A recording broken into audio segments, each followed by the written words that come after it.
السلام عليكم ورحمة الله وبركاته.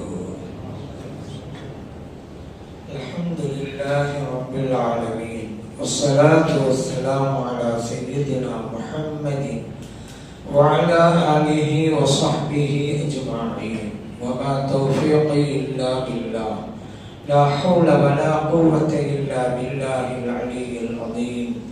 سبحانك لا علم لنا إلا ما علمتنا إنك أنت العليم الحكيم. கண்ணியத்திற்குரிய பெரியோர்களே, அன்பார்ந்த சகோதரர்களே, புனிதம் நிறைந்த ஷஅபான் மாதத்திற்குள் நாம் பிரவேசித்திருக்கிறோம். இந்த மாதம் சிறப்புக்குரிய மாதம், பெருமைக்குரிய மாதம். கண்மணி நாயகம் ஸல்லல்லாஹு அலைஹி வஸல்லம் அவர்கள் அதிகம் நோன்பு நோற்ற மாதம் இந்த ஷஅபான் மாதம். இதை ஆயிஷா சித்திகா ரலியல்லாஹு அன்ஹா அவர்கள் சொல்லி காட்டுகிறார்கள். கண்மணி நாயகம் ஸல்லல்லாஹு அலைஹி வஸல்லம் அவர்கள் ரமலான் மாதத்திற்கு பிறகு மீதம் இருக்கிற 11 மாதங்களில் அதிகம் நோன்பு நோற்ற மாதம் ஷஅபான் மாதம் என்கிறார்கள். புகாரிலே பதிவு செய்யப்பட்ட ஹதீஸ். உஸாமத்து பின் ஸைத் ரலியல்லாஹு அன்ஹு அவங்க சொல்றாங்க, நான் இறைத்தூதர் ஸல்லல்லாஹு அலைஹி வஸல்லம் அவர்களிடம் கேட்டேன், யா ரசூலல்லாஹ், வேறு எந்த மாதத்திலும் நோன்பு நோக்காத அளவிற்கு இந்த ஷஅபான் மாதத்திலே நோன்பு நோக்கிறீர்களே, என்ன காரணம்? நபி ஸல்லல்லாஹு அலைஹி வஸல்லம் அவர்கள் கூறினார்கள், இந்த மாதத்தில் தான் இறைவன் ஒரு வருடத்தினுடைய நிகழ்வுகளை தன் பக்கம் உயர்த்துகிறான்.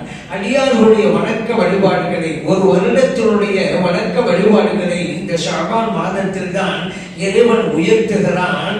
என்னுடைய வணக்கங்கள் நான் நோன்பு நோற்ற நிலையில் இறைவனிடம் உயர்த்தப்பட வேண்டும் என்று விரும்புகிறேன். ஆகவே இந்த ஷஅபான் மாதத்திலே அதிகமாக நான் நோன்பு வைக்கிறேன் என்றார்கள் கண்மணி நாயகம் ஸல்லல்லாஹு அலைஹி வஸல்லம் அவர்கள். அஹ்மதிலே, நஸாயிலே பதிவு செய்யப்பட்ட ஹதீஸ். இந்த அளவிற்கு இந்த ஷஅபான் மாதம் புனிதமிக்கதாக இருக்கிறது. இன்னொன்று தெரியுமா, நபி ஸல்லல்லாஹு அலைஹி வஸல்லம் அவர்கள் மதீனா நகரத்திற்கு சென்றதற்கு பின்னாலே சில காலங்கள் பைத்துல் முகத்தஸை நோக்கி தொழுதார்கள். ஏறத்தாழ 17 மாதங்கள் பைத்துல் முகத்தஸை நோக்கி தொழுதார்கள். ஆனாலும் கூட கஅபா தான் நமக்கு கிப்லாவாக இருக்க வேண்டும் என்கின்ற ஆசையும் ஆர்வமும் அவர்களிடம் இருந்தது.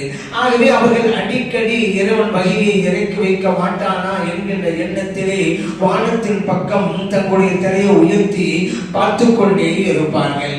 இறைவன் இந்த சட்டத்தை மாற்றினான். கதனரா தகல்லுப வஜிஹிக பிஸ்ஸமா, நபி அவர்களே, உங்கள் முகத்தை நீங்கள் நம் பக்கம், அதாவது வானத்தின் பக்கமாக அடிக்கடி நீங்கள் புரட்டிக் கொண்டே இருக்கிறீர்கள். அடிக்கடி நீங்கள் வானத்தின் பக்கம் திருப்பிக் கொண்டே இருக்கிறீர்கள் உங்களுடைய முகத்தை. பலனொல்லி என்ன கபிலத்தன் தல்லா, நீங்கள் விரும்பியது போன்றே அந்த கஅபாவை நாம் கிப்லாவாக மாற்றி தந்து விட்டோம் என்று இறைவன் வசனத்தை இறக்கி வைத்தான். இப்படி அந்த கஅபா கிப்லாவாக மாறியது இந்த ஷஅபான் மாதத்தில் தான். அப்படி ஒரு சிறப்பு இந்த மாதத்திற்கு இருக்கிறது. அதே போன்று இறைவன் நோன்பை கடமையாக்கினான் அல்லவா, ஹிஜ்ரி 2ஆம் ஆண்டு அந்த ரமலான் கடமையாக்கப்பட்ட மாதமும் கூட இந்த ஷஅபான் மாதம் தான். இப்படி பல்வேறு சிறப்புகள் இந்த மாதத்திற்கு உண்டு. இந்த மாதத்தில் தான் பராத்துல் இரவு என்று ஒன்று இருக்கிறது. அதாவது 15ஆம் நாள் இரவு, லைலத்துல் பரா என்று அரபியில் சொல்லுவோம். அந்த பராத்துல் இரவு, லைலத்து என்றால் இரவு, பராத் என்றால் விடுதலை, விடுதலை கிடைக்கிற இரவு என்பது அதனுடைய பொருளாகும். அந்த இரவுக்கு விடுதலை பெறுகின்ற இரவு என்று ஏன் பேர் சூட்ட வேண்டும்? காரணம் இருக்கிறது. நபி ஸல்லல்லாஹு அலைஹி வஸல்லம் சொல்றாங்க, அல்லாஹ் தஆலா அந்த இரவிலே கல்பு கூட்டத்தாரிடம் இருக்கிற ஆடுகளுடைய உரோமங்களின் எண்ணிக்கை அளவுக்கு நரகவாசிகளுக்கு விடுதலை வழங்குகிறான் அப்படின்னு சொன்னாங்க. இவ்வளவு அளவு பதிவு செய்யப்பட்ட ஹதீஸ். இறைவன் மன்னித்து, பாவிகளை மன்னித்து நரக விடுதலையை வழங்குவதால் அந்த இரவுக்கு லைலத்துல் பரா, விடுதலை கிடைக்கும் இரவு என்று பெயர் சூட்டப்பட்டிருக்கிறது. இங்கே நபி ஸல்லல்லாஹு அலைஹி வஸல்லம் அவர்கள் ஏன் கல்பு கூட்டத்தாரை உதாரணமாக காட்ட வேண்டும்? கல்பு கூட்டத்தாரிடம் உள்ள ஆடுகள் என்று ஏன் சொல்லணும் அப்படின்னு கேட்டா, அரபிகள் உலகங்களிலேயே அதிகம் ஆடுகளை வளர்க்கிற சமூகமாக இந்த கல்பு கூட்டத்தினர் இருந்தார்கள். ஆகிய அவர்களிடம் அதிகம் ஆடுகள் இருந்தது. அதிகமானவர்களுக்கு இறைவன் விடுதலை வழங்குகிறான் என்று காட்டுவதற்கு அந்த சமூகத்தை உதாரணமாக காட்டுகிறார்கள். அவர்கள் இருக்கிற ஆடுகள் எவ்வளவு, ஒவ்வொரு ஆட்டிலும் கோடான கோடி உரோமங்கள் உண்டு. அப்படினால் எத்தனை கோடி பாடுகளுக்கு அல்லாஹ் தஆலா விடுதலை வழங்குகிறான் அந்த இரவிலே என்று காட்டுவதற்காகத்தான் கண்மணியின் நாயகம் ஸல்லல்லாஹு அலைஹி வஸல்லம் அவர்கள் அந்த கூட்டத்தாரை உதாரணமாக நமக்கு பாடமாக சொல்லி தந்தார்கள். நபி ஸல்லல்லாஹு அலைஹி வஸல்லம் அவர்கள் அந்த இரவிலே நாம் என்னென்ன வணக்கங்கள் செய்ய வேண்டும் அதையும் சொல்லி தந்திருக்கிறார்கள். அந்த இரவிலே நின்று வணங்குங்கள், பகலிலே நோன்பு வையுங்கள். இப்னு மாஜாவிலே பதிவு செய்யப்பட்ட ஹதீஸ். அதனால்தான் நாம் அன்றைய இரவிலே பள்ளிவாசலுக்கு வந்து அதிகமாக நாம் வணக்க வழிபாடுகளிலே ஈடுபடுகிறோம் அல்லவா? இந்த ஹதீஸின் அடிப்படையிலே தான். சில பேர் இதை பித்அத் என்பார்கள். நமக்கு வினோதமாக இருக்கிறது, அல்லாஹ்வை வணங்குவதை பித்அத் என்று கூறுகிற கூட்டமும் இருக்கிறது என்று. இங்கே வந்து என்ன செய்கிறார்கள்? இறைவனை வணங்குகிறார்கள், தொழுகிறார்கள், குர்ஆன் ஓதுகிறார்கள், யாசீன் ஓதுகிறார்கள், பாவ மன்னிப்பு தேடுகிறார்கள், திக்ர் செய்கிறார்கள். எல்லாம் வணக்கங்கள் தானே.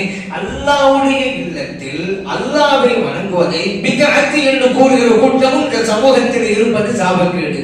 இதுக்கு என்ன ஆதாரம்? அல்லாஹ் குர்ஆனில் சொல்லிட்டாங்க, வமா ஹலக்துல் ஜின்ன வல் இன்ஸ இல்லா லியஅபுதூன்.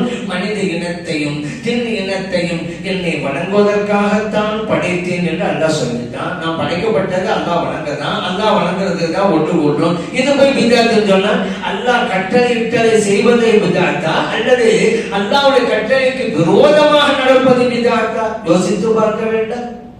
சரி, இன்றைய தினம் நீங்கள் யாசர் ஓதுகிறீர்களே அதற்கு என்ன ஆதாரம்?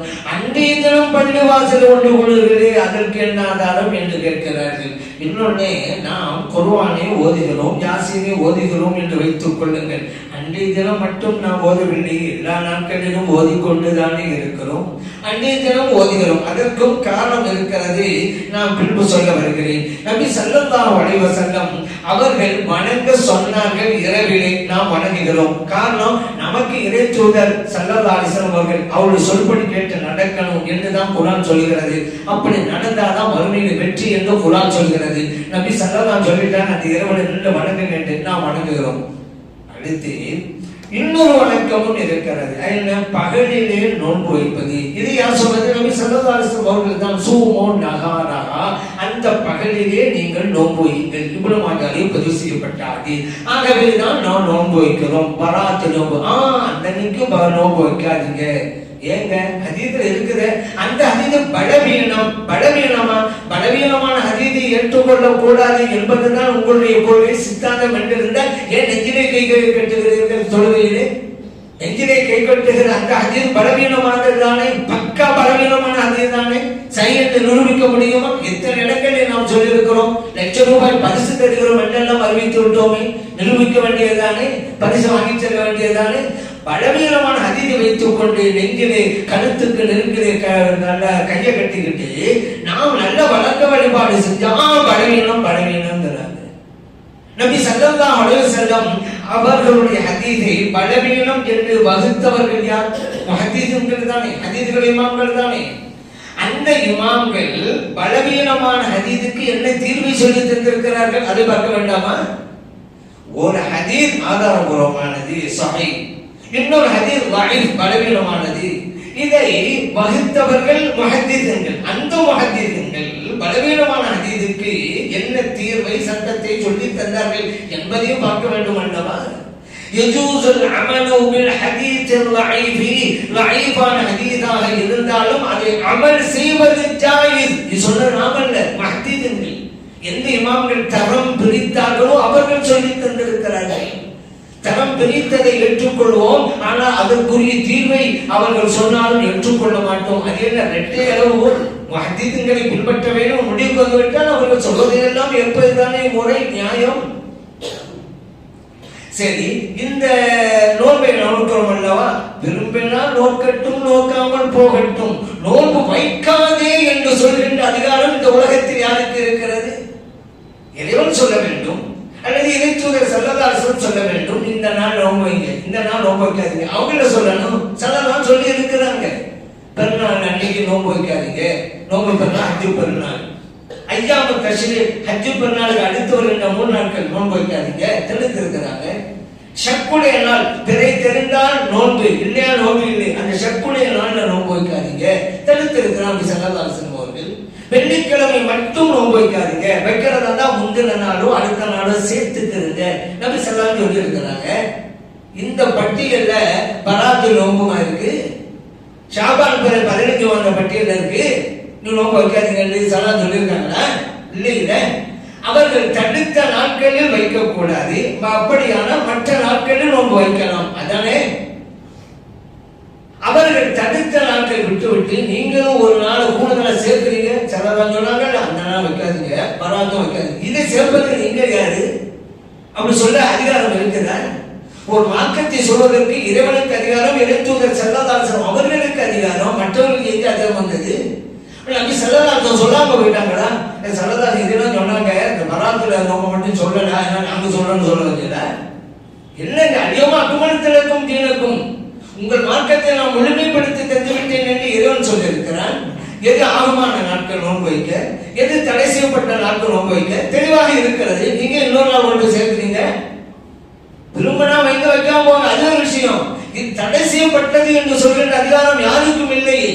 அல்லாஹ் குர்ஆன்ல சொல்றான், யா அய்யுஹல்லதீன ஆமனூ லா துஹர்ரிமு தையிபாத்தி மா அஹல்லல்லாஹு லக்கும்.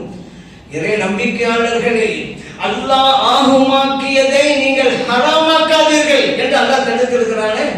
அப்ப ஆகுமான நோன்பை கூடாதுன்னு ஹராம் நீங்க எப்படி சொல்லலாம்? இந்த வசனத்துக்கு முரணா இருக்கிறது. சரி, இன்னும் எப்படி இருக்குதா? அடுத்து பாருங்க, நபி ஸல்லல்லாஹு அலைஹி சொல்லி இருக்கிறாங்க, ஒவ்வொரு மாதமும் ஐயாமுல் பீர் 3 நாட்கள், பிறை 13, பிறை 14, பிறை 15 இந்த நோன்பை நோற்றால் வருடம் முழுவதும் நோன்பு நோற்ற நன்மை கிடைக்கும். புகாரிலாம் பதிவு செய்யப்பட்டது. ஒவ்வொரு மாதமும் 13, 14, 15. அப்ப ஷாபான் மாதத்திலும் 13, 14, 15. நம்ம பராத்துடைய நோன்புக்கு தான் 15. ஐயாமுல் பீருக்குள்ள கட்டுப்படுதா இல்லையா? பராத்து நோன்பு என்னன்னு வச்சுக்கிறீங்க. சையான ஹதீஸ் இருக்கக்கூடிய புகாரில் இருக்கக்கூடிய 3 நாட்கள் இருக்குது, 13, 14, 15. இந்த 15 அதுல உள்ள இருக்குது. ஐயாமுல் பீருங்கள் அந்த நாம கிடைக்கத்தானே செய்யும். நீங்க வைக்காதீங்கன்னு சொல்றீங்க, பராத்துன்னு நீங்க வைக்காதீங்க அப்படிதான் சொல்லுங்க.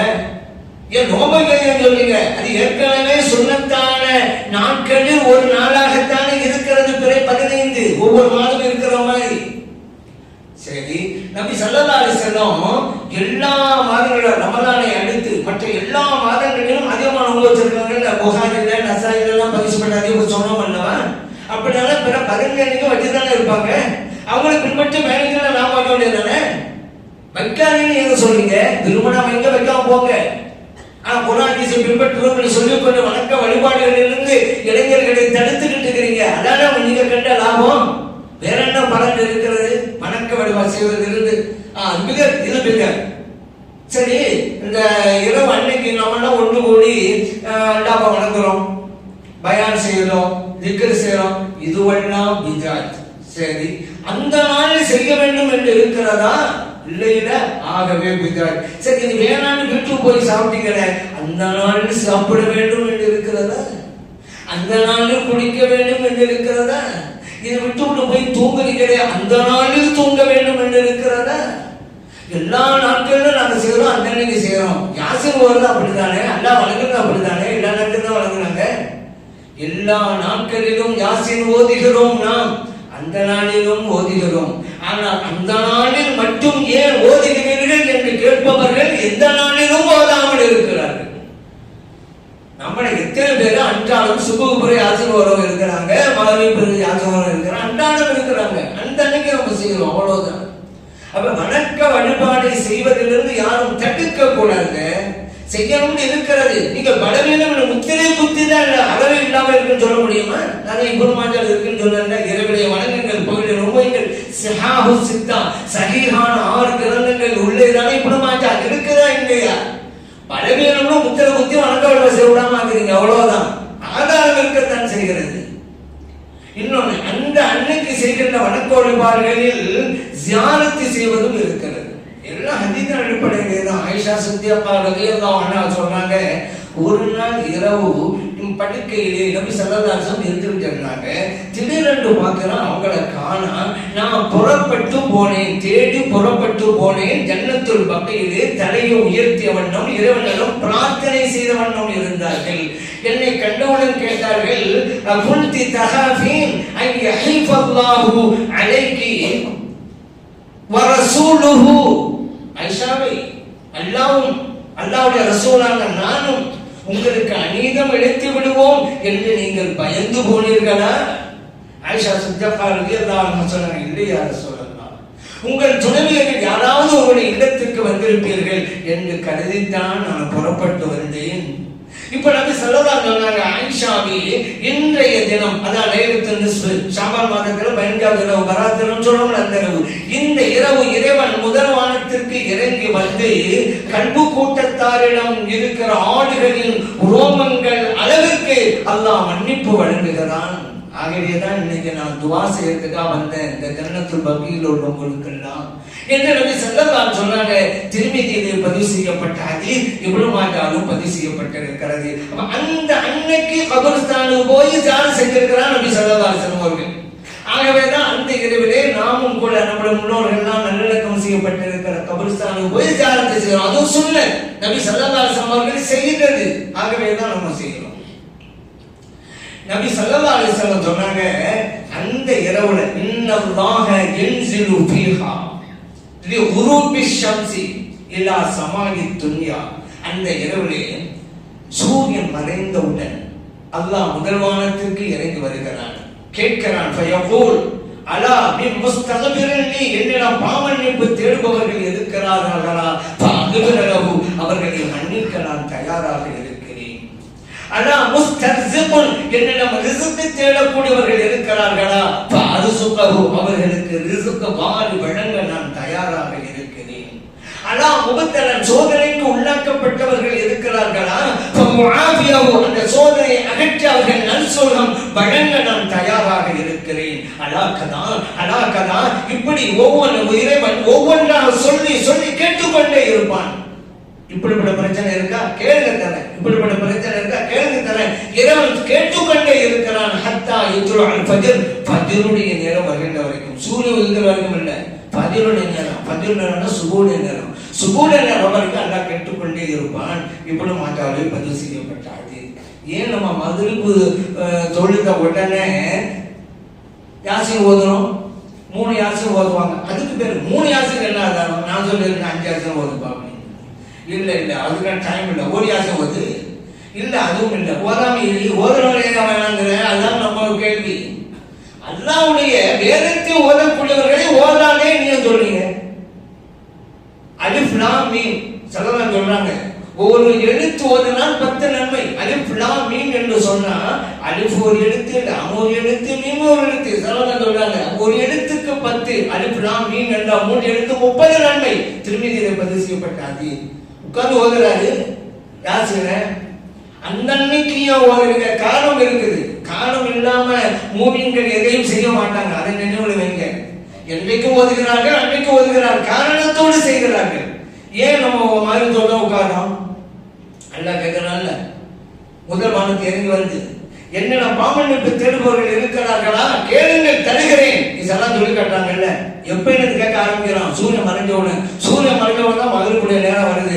மகரிபு தொழுதோன்னு உட்காந்து அண்ணன் கேட்க ஆரம்பிச்சிட்டோம். ஏன்? யார் இருக்கிறார், யார் இருக்கிறார் எல்லாம் கேட்டுக்கிட்டே இருக்கிறான். நம்ம எல்லாம் உட்காந்துட்டு இறைவனை இதோ நாங்கள் இருக்கிறோம், உன்னிடம் கேட்கிறோம். எவ்வளவு பொருத்தம்! மகரிபு தொழுதோன்னு உட்காந்து எவ்வளவு பொருத்தம்! சில பேர் போய்கிட்டே இருக்கிறாங்க. அண்ணா சொல்றேன், யாரா கேட்பீங்களாவா? அதன் தேவைன்னு போய்கிட்டே இருக்கிறாங்க. எவ்வளவு பெரிய அப்சோஸ்! நம்ம சரி உட்கார்ந்து கேட்கிறோம், ரைட்டு. ஏன் யாசின் ஓதணும்? புரிந்து கொண்ட புத்திமான்கள் புண்ணியம் சுமந்து கொண்டார்கள். அதனால தாங்க நபி ஸல்லல்லாஹு அலைஹி சொல்றாங்க, ஒருவர் இறைவனுடைய பொருத்தத்தை நாடி யாசின் சூராவை ஓதினால் அவருடைய பாவங்கள் மன்னிக்கப்படும். இப்னு ஹிப்பான் தாரமி என்ற ஹதீஸ் பதிவு செய்யப்பட்டது. அதுபோல நபி ஸல்லல்லாஹு அலைஹி சொல்றாங்க, ஒருவர் ஒரு இரவிலே யாசின் சூராவை ஓதினால் அஸ்பஹ மக்ஃபூரன் லஹு, காலை எழுகின்ற போது பாவங்கள் மன்னிக்கப்பட்ட நிலையில் எழுகிறார். முஸ்னத் அபீ யஅலாவில் பதிவு செய்யப்பட்டிருக்கிறது. எவ்வளவு பொருத்தமா யாசின் ஓதுறோம் பாத்தீங்களா? அல்லாஹ்ட்ட பாவமன்னிப்பு தேடுறோம், சும்மா உட்கார்ந்தோம் அல்லாஹ் பாவம் மன்னிச்சிரு அப்படின்னு கேட்கல. எங்கள் நபி ஸல்லல்லாஹு அலைஹி வஸல்லம் அவர்கள் ஒன்று சொல்லிட்டு இருந்தாங்கல்ல, எதை செஞ்சா பாவம் மன்னிக்கப்படும் என்ன சொல்லிட்டு இருந்தாங்க? யாசின் சூரா சொல்றாங்க. யாசின் சூரா ஓதுங்க பாவம் மன்னிக்கப்படும் ஸல்லல்லாஹு சொன்னாங்கல்ல. அப்ப எதை செஞ்சா பாவம் மன்னிக்கப்படுமோ அதை செஞ்சுட்டு அல்லாஹ்ட்ட கேட்கணும். நாங்க யாசின் ஓது காரணம் அதுதான், ஆதாரத்தின் அடிப்படையில் தான். இப்ப என் பாவம் மன்னிக்கப்படும் நினைக்கிறேன், இரவு யாசின் சூரா ஓதணும், அது அப்படி இருக்கு. அந்த அன்னைக்கு நான் கேட்கிறேன், ஏன்னா அல்லாஹ் கேட்கிறேன் எங்க பாவம் மன்னிப்பு தேடுங்க, அதனாலதான் யாசின் சூரா ஓதணும். இன்னொன்னு, அந்த அன்னைக்கு இறந்து போனவர்களுக்கு அல்லாஹ் பாவ மன்னிப்பு வழங்குறாங்க அல்லவா, அதிலே நம்முடைய முன்னோர்கள் இருக்க வேண்டும் அல்லவா. ஆகவே நம்முடைய பெற்றோர்கள், நம்முடைய பாட்டன்மார்கள், பாட்டிமார்கள், பூட்டன்மார்கள், பூட்டிமார்கள், முப்பாட்டன்மார்கள், முப்பாட்டிமார்கள் எவ்வளவு பேர் இருக்கிறாங்க, அவ்வளவு பேர் மன்னிப்பு கிடைக்கிறமா இல்லையா? அதுக்காக தான் உட்கார்ந்து கேட்கிறோம். கேட்க மட்டுமல்ல, நபி ஸல்லல்லாஹு அலைஹி வஸல்லம் எதை செய்ய சொன்னாங்களோ அதை செஞ்சுட்டு கேட்கிறோம். அதனாலே நபி ஸல்லல்லாஹு சொல்றாங்க, யக்ரவு யாசீன் அலா மௌதாக்கும், உங்களில் மரணித்தவர்களுக்கு யாசீன் சூராவை ஓதுங்கள். அபூ தாவூதிலே, இப்னு மாஜாவிலே, அஹ்மதிலே பதிவு செய்யப்பட்ட ஹதீஸ். எங்கள் முன்னோர்களுக்காக கேட்கிறோம், எங்க முன்னோர்களுக்காக எதை ஓதணும்னு இறைத்தூதர் ஸல்லல்லாஹு அலைஹி சொன்னாங்களோ செஞ்சுட்டு கேட்கிறோம். விதத்துன்னு சொல்லி இத்தனை நன்மைகளை இழந்து நிற்கிறது ஒரு கூட்டம். அவர்கள் மீது நாம் கோபப்பட பரிதாபப்படுகிறோம். எவ்வளவு நன்மைகள் எல்லாம் இழந்து நிற்கிறார். எல்லாமே வழங்குவதற்கு ஆதாரம் பெற்றுக் கொண்டிருக்கிறார்கள். இறைவனை வழங்குகிறோம். அதே போல தொழுகைக்கு அன்னைக்கு ஒரு குறிப்பிட்ட அமல் இருக்குதுங்க. அந்த அன்னைக்கு செய்யற அமல்னு ஒண்ணு இருக்குது. அது என்ன? 100 ரக்காத்து தொழுகிறது. ஒவ்வொரு ரக்காத்திலையும் 60 சூறாக்கு பிறகு 11 தடவை குல் ஹுவல்லாஹ் சூரா ஓதுறது. இப்படியாக 100 ரக்காத்து. இது யார் செஞ்சாங்க தெரியுமா? ஹசன் அல் பஸ்ரி ரஹ்மத்துல்லாஹி அலைஹி சொல்றாங்க, ஹத்தஸனி 30 சஹாபியன், 30 சஹாபிகள் எனக்கு அறிவித்திருக்கிறார்கள் இந்த தொழுகையை பற்றி. இந்த தொழுகை ஒருவர் தொழுதால் அல்லாஹ் 70 கருணை பார்வை கொண்டு அவரை பார்க்கிறான். ஒவ்வொரு பார்வைக்கும் 70 தேவைகளை நிறைவேற்றிக் கொடுக்கிறான். யானத்து தாலிபீன் என்ற கிதாபிலே இது பதிவு செய்யப்பட்டிருக்கிறது. சலஃபு சாலிஹீன்கள், சலஃபு சாலிஹீன்கள் யாரு? தாபியன்கள், தபா தாபியன்கள், அவங்க இந்த தொழுகை தொழுது இருக்கிறாங்க. அந்த தொழுகைக்கு பேரு என்ன தெரியுமா? ஸலாத்துல் கைர் அப்படின்ற ஒரு பேர் இருக்கு. ஜமாத்தா கூட தொழுது இருக்கிறாங்க. இவ்வளவு யானத்து தாலிபீன் இருக்கிறது.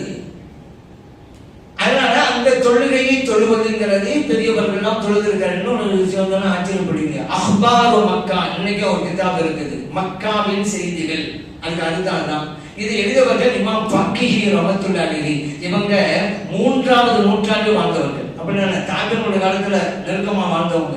அவங்க சொல்றாங்க, இந்த பராத் இரவுல மக்காவுல காபாவுல மஸ்ஜிதுல் பள்ளிவாசல்ல மக்கள்லாம் ஒன்று தருவாங்க, சொல்லுவாங்க, குர்ஆன் ஓதுவாங்க, தவாஃப் செய்வாங்க, ஸலாத்துல் கைர் தொழுவாங்க, ஜம்ஜம் நீரை குடிப்பாங்க, சுபு வரைக்கும் இப்படி வணக்க வழிபாடு செஞ்சுக்கிட்டே இருப்பாங்க.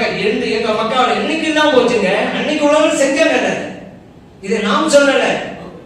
சித்தி 3ஆம் நூற்றாண்டிலே வாழ்ந்த ஃபக்கீஹீமா நேரடியா பார்த்து இருக்கிறாங்க. எல்லாம் இருக்கிறது. நாம் இன்னொரு விஷயத்தையும் சொல்லிக் கொள்றேன், அது ரொம்ப முக்கியமானது. இறைவன் இறங்கி வருகிறான் அப்படின்னு இருக்கிறது அல்லவா? முதல் வானத்திற்கு இறங்கி வருகிறான் அப்படின்னா என்னங்க? இறைவனுக்கு ஒரு குறிப்பிட்ட இடமா இருக்கு, இது வரைக்கும் அங்க இருந்தான், இப்ப இறங்கி வர்றான், அப்புறம் மறுபடியும் போயிடுவோம் அவன் இடத்துக்கு. இப்படியா நம்ம புரிகிறது? அப்படி தப்பா புரிஞ்சிடக்கூடாது. காரணம், இறைவன் இடத்திற்கும் காலத்திற்கும் அப்பாற்பட்டவன். நமக்கு இடம் உண்டு, காலம் உண்டு. இறைவனுக்கு அது இல்லை. அதுதான் அவனுக்கும் நமக்கும் மத்தியில் இருக்கக்கூடிய வேறுபாடு. லைஸ கமித்லிஹி ஷைஉன், அல்லாஹ்வை போன்று எதுவும் இல்லை. அப்படி இறங்கி வர்றாங்க என்ன அர்த்தம்? இறைவனுடைய அருள் நெருங்கி வருகிறது என்று அர்த்தம். இறைவனுக்கு கை இருக்கிறது என்று ஹதீஸ்ல வந்தாக்கா கையா இருக்குது அப்படி சில பேர் பழகிட்டாங்க. யாரு? தௌஹீத்னு பேசக்கூடியவங்க. நாங்க தான் குர்ஆனை பின்பற்றோம்னு சொல்லி அப்பாவை ஏமாத்திட்டு இருக்கிறவங்க. அல்லாஹ்வுக்கு உருவம் இருக்குங்க. அல்லாஹ் கை இருக்குன்னு வந்து போச்சு இல்ல, கண்ணு இருக்குன்னு வந்து போச்சு இல்ல. அப்ப கண்ணு கையெல்லாம் இருந்தா உருவம் தானே. இது என்ன மக்கத்து காபிருடைய கொள்கை அல்லவா? இது ஷிர்க் அல்லவா? பச்சை ஷிர்க் அல்லவா? இந்த உருவ வழிபாட்டை ஒழிப்பதற்கு தானே இறைத்தூதர் ஸல்லல்லாஹு அலைஹி வஸல்லம் பாடுபட்டார்கள். அவர்கள் அடிபட்டது, சித்திரவதைக்கு உள்ளானது, ஒரு ஊரை விட்டு வெளியேற்றப்பட்ட அத்தனை கொடுமைகளும் இந்த ஷிர்க்கை ஒழிப்பதற்கு அவங்க பாடுபட்டனால தானங்க. மறுபடியும் அந்த மக்கத்து காபருடைய கொள்கை கொண்டு வரீங்களா நீங்க? அவன் வெளிப்படையில விக்கிரத்தை வச்சு வளர்ந்தனா, நீங்க கற்பனையை வச்சுட்டு வளர்ந்துறீங்களா? இரவு உருவம் உண்டா, வெளியில வைக்கல, கற்பனையில உருவத்தை ஒண்ணு உண்டா. அதுதான் நாளடைவில் சிறைவெடுப்பாடா வந்தது.